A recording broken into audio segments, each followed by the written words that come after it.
wabarakatuh. Perkenalkan, nama saya Anggiasri Nasari Lubis, NIM 180301001, saya dari Ilmu Tanah 2018. Sebelumnya, saya berterima kasih kepada Ibu Jamila SPMP selaku dosen praktikum konservasi tanah dan air.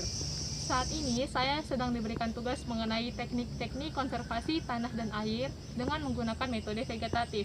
Adapun tujuan dari praktikum ini adalah agar mahasiswa mengetahui teknik-teknik konservasi tanah dan air dengan menggunakan metode vegetatif yang diterapkan di berbagai penggunaan lahan. Yang pertama adalah agroforestry. Agroforestry merupakan sistem penggunaan lahan yang mengkombinasikan pepohonan dengan tanaman pertanian untuk meningkatkan keuntungan, baik secara ekonomis maupun lingkungan. Pada agroforestry yang saya amati, terdapat tanaman kelapa sawit, pohon pinang, kelapa hijau, rambutan, pohon pisang, jeruk manis, dan pohon jambu, yang hasil panennya dijual langsung oleh petani maupun dikonsumsi sendiri oleh petani. Kelebihan dari agroforestry adalah biaya tenaga kerja yang relatif rendah, dapat meningkatkan produktivitas lahan, serta dapat meningkatkan output areal tertentu melalui penanaman campuran pohon.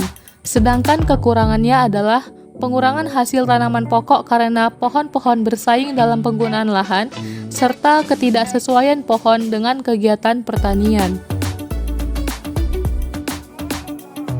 Yang kedua yaitu tanaman penutup tanah.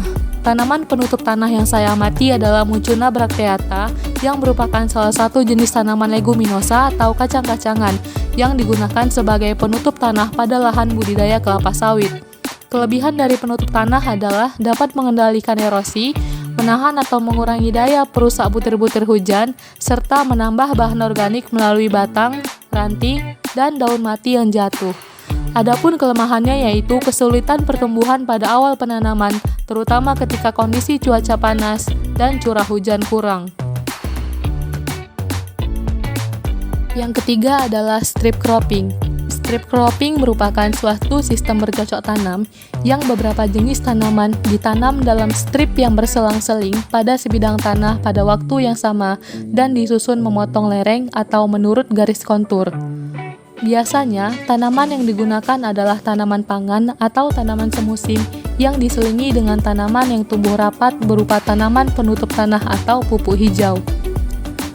Kelebihan dari strip cropping adalah efektif dalam pengendalian erosi, meningkatkan produktivitas tanaman, dan lain-lain.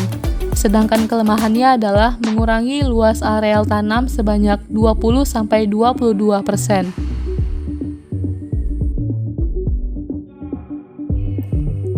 Yang keempat adalah reboisasi. Reboisasi adalah penanaman kembali atau penghijauan pada areal hutan yang gundul. Pada kawasan reboisasi yang saya amati, terdapat kawasan lereng yang gundul akibat longsor, kemudian ditanam kembali dengan pohon durian. Kelebihan reboisasi adalah mencegah terjadinya erosi tanah, melestarikan kesuburan tanah, membuat tanah tetap kokoh, dan melestarikan sumber daya alam. Sedangkan kekurangan reboisasi adalah membutuhkan waktu yang lama bagi tanaman untuk dapat tumbuh. Yang kelima yaitu penggunaan sisa-sisa tanaman.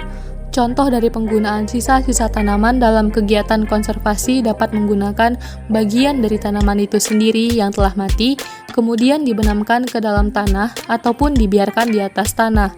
Kelebihan dari cara ini adalah dapat mengurangi erosi, dapat meningkatkan kandungan hara pada tanah, serta dapat meningkatkan kegiatan biologi tanah.